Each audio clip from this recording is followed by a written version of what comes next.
My darlings. I know it's been a while, but the witch is back. November has been a bit of a wild and a weird whirlwind. Sort of a mini shit show. And for those of you who know me personally, know what I'm talking about. And for those of you who don't, I'm going to be completely transparent and raw and honest, and I'm going to share. Any of you who've been watching my live streams or my videos since I started doing everything back in April know that my mother has been quite ill with cancer-related illnesses and disabilities, and unfortunately she passed away a couple of weeks ago.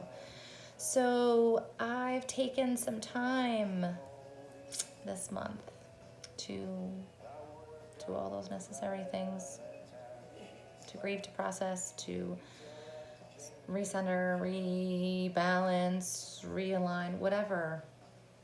But so that's why I've been a little radio silent and haven't been around.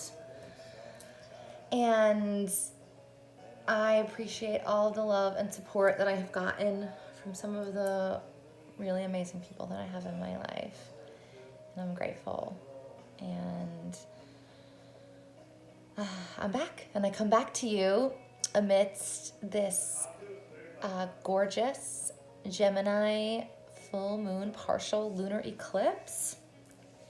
On the very last day, I'm recording this on November 30th, 2020. It is the last day of November before the last month of 2020. Can you fucking believe that? I mean, this year, dot, dot, dot. I don't really have any other words. I don't think anybody does.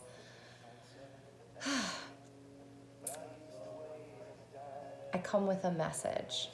I come with a movement, with deeply felt medicinal guidance. And that's to love, to be grateful, to be present with all of you, your shining and your shadows. Life is fleetingly marvelous, my dears. And I am filled with such gratitude that I get to come to you in this way, in this form. And I'm grateful for it. And I'm excited to be back. And I love you. And full moons are a time of culmination, max magical capacity.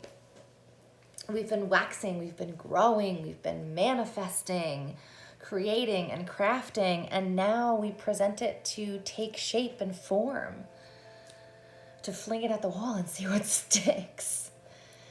A lot of people will say, don't put your crystals out to charge during an eclipse, and don't do this during an eclipse, and don't do magic during an eclipse because the energy is wonky and it's different and it's weird. And a lot of the time I just say, just go with your guts and your intuition. So I may not have done like a full-fledged out ritual last night, but I did some journaling, I did some writing and putting some things out and down on paper that I hadn't done in a while.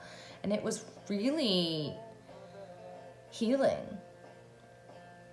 And neither the sun nor the moon are actually making any aspects during this eclipse.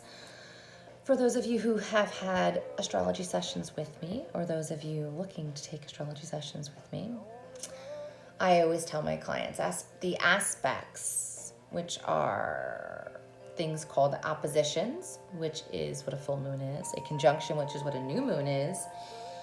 There are things called trines and squares. They are the conversations, the dialogue that the planets are having with one another. And during this full moon eclipse, the full moon is the focal point. It is the conversation. Nobody's having side chats.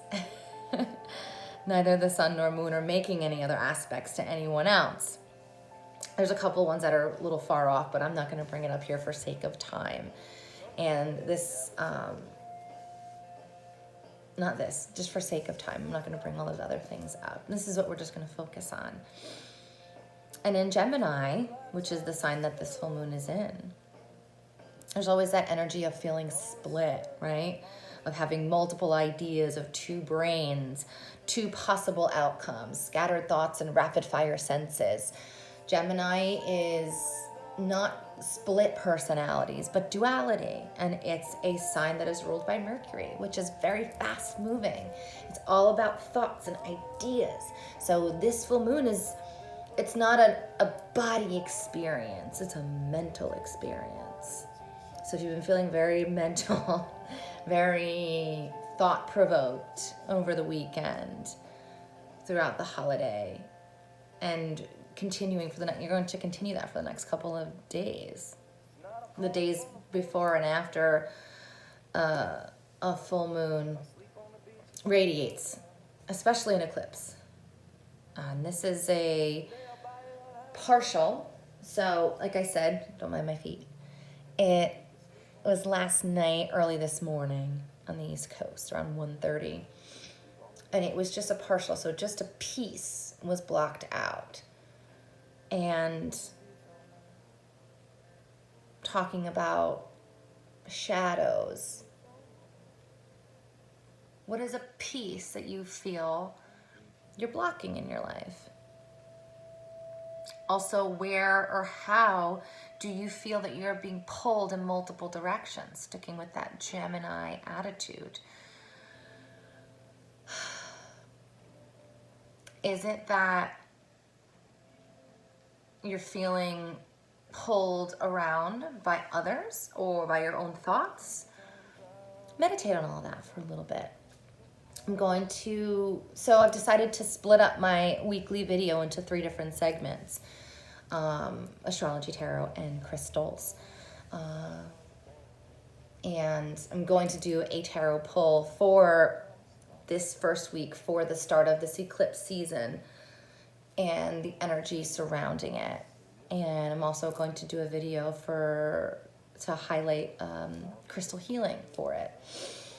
Tonight I just wanted to come back to you to say hello and I love you, and to give you a little guidance around this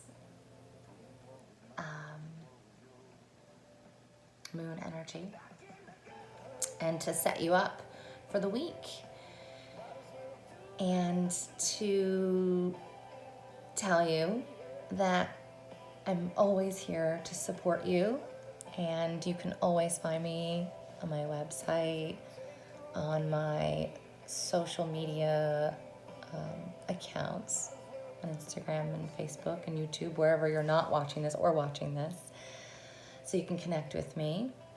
The holidays can be a really tough time of year, and this year in particular is really hard, and I'm gonna say personally, it's really hard. So I need it as much as you do. We need each other, and we need magic, and I'm here for it, all of it. So until next time, stay wild, stay weird. I love you.